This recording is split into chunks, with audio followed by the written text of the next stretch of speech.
Welcome to new TV Telugu. BRS అధినేత కేసీఆర్ ను మళ్లీ సీఎం చేయాలని ప్రజలు కోరుకుంటున్నారని, అందుకోసం అసెంబ్లీ ఎన్నికలు ఎప్పుడు వస్తాయా అని వారు ఎదురు చూస్తున్నారని బీఆర్ఎస్ వర్కింగ్ ప్రెసిడెంట్ కేటీఆర్ తెలిపారు. సిరిసిల్లలో కేటీఆర్ పర్యటించారు. ఈ పర్యటనలో భాగంగా ఆటో డ్రైవర్లకు ఆత్మీయ భరోసా కార్యక్రమంలో కేటీఆర్ పాల్గొన్నారు. ఈ సందర్భంగా కేటీఆర్ మాట్లాడుతూ దేవుళ్ల మీద ఒట్టేసి మరీ సీఎం రేవంత్ రెడ్డి మోసం చేశారని మండిపడ్డారు. 2 లక్షల రూపాయల రుణమాఫీ కావాలంటే 50,000 కోట్ల రూపాయలు కావాల్సి ఉంటుందన్నారు. ఇవాళ 2 ఏళ్ళు అయిపోయింది, అందరికి అన్ని విషయాలు అర్థమవుతున్నాయి. వీళ్ళు వాళ్ళని కాదు, ఎక్కడైనా సరే అందరికి అన్ని విషయాలు అర్థమైనాయి. మార్పు మార్పు అని చెప్పి మోసం ఎట్లుంటుందో అర్థమయ్యింది.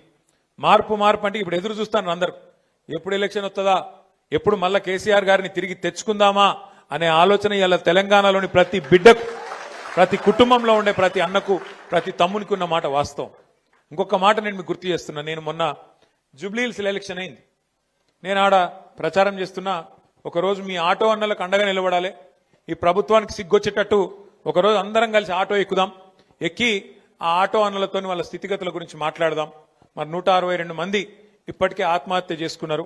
ఒక మా తమ్ముడు సతీష్ లెక్క ఇంకా కొంతమంది సరే ఆ ఆత్మహత్య ప్రయత్నం చేసి కూడా అదృష్టం బాగుండి బతికినరు. అట్లా ఎంతో మంది ఆగమాగం అయిపోయినరు జీవితాలు. వాళ్ళకు అండగా నిలబడాలి, ప్రభుత్వానికి సిగ్గు తెప్పియాలని చెప్పి హైదరాబాద్లో నేను కూడా ఆటో ఎక్కిన. ఎక్కితే గమ్మత్ కథ ఇది, మీరు వినాలి. ఎంత గమ్మత్ అంటే, నేను ఆటో ఎక్కిన, ఆయన అడిగిన, బాయ్సాబ్ ఏం బాయ్సాబ్ నీ పేరేంది అన్న.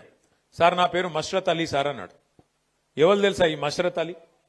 ఈ మష్రత్ అలీ అంటే ఆయన ఎవరంటే, ఈయనకు మన గవర్నమెంట్ ఉన్నప్పుడు, కాంగ్రెస్ ఇంకా అప్పుడు అపోజిషన్ ఉన్నప్పుడు ఈ మష్రత్ అలీకి 2 ఆటోలు ఉండే. ఆయన ఓనరు, 2 ఆటోలకు ఓనర్ ఉండే ఆయన. అయితే ఈ మష్రత్ అలీ గారి ఆటోలోనే రాహుల్ గాంధీ ఎక్కిండు ఇది వరకు, ఏది ఎలక్షన్లకు మునుపు. ఆయన కూడా ఎలక్షన్లకు మునుపు ఆటో ఎక్కి తిరిగిండు.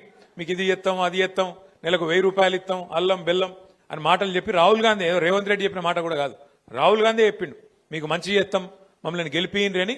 ఇదే మష్రత్ అలీ ఆటో ఎక్కిండు. అయితే ఆ బాయ్సాబ్తో మాట్లాడుకుంటే నేను పోతున్నా. మరి ఏంది బాయ్సాబ్ నువ్వు ఇప్పుడు ఏం చేస్తున్నావు అన్న. ఏం చేస్తా సార్, నాకు మీ గవర్నమెంట్ ఉన్నప్పుడు 2 ఆటోలు నాయి ఉండే సొంతం, ఇలా కిరాయి ఆటో నడుపుతున్నా సార్, 2 ఆటోలు అమ్ముకున్నా, ఇలా కిరాయి ఆటో నడుపుతున్నా అని చెప్పింది. ఇది ఎందుకు చెప్తున్నా మీకంటే, కేసీఆర్ గవర్నమెంట్లో మనం హైదరాబాద్లో ఒక స్కీమ్ పెట్టినాం, డ్రైవర్ టు ఓనర్ అనే స్కీమ్ పెట్టినాం. మనం డ్రైవర్లను ఓనర్లు చేయాలి అని చెప్పి మరి రకరకాల కార్పొరేషన్లకు వెళ్ళి లోన్లు ఇచ్చి డ్రైవర్లను ఓనర్లు చేస్తూ దగ్గర 15,000 ఆటోలు కేసీఆర్ గారి ప్రభుత్వంలో ఉన్నప్పుడు ఇచ్చినాం. ఆ రోజేమో డ్రైవర్ టు ఓనర్, ఇవాళేంది పరిస్థితి, ఓనర్ టు డ్రైవర్. ఇక మార్పు మార్పు అంటే ఇక ఇట్లుండదు మార్పు. ఓనర్లు డ్రైవర్లు అయ్యే పరిస్థితి. మరి కేసీఆర్ గారి గవర్నమెంట్లో మంచిగా దర్జాగా బతికిన వాళ్ళు ఇవాళ దిక్కులు చూసే పరిస్థితి వచ్చిందంటే ఇది ఏ రకంగా ఉంది ఈ ప్రభుత్వం, దయచేసి మీరు ఆలోచించాలని కోరుతా ఉన్నాను.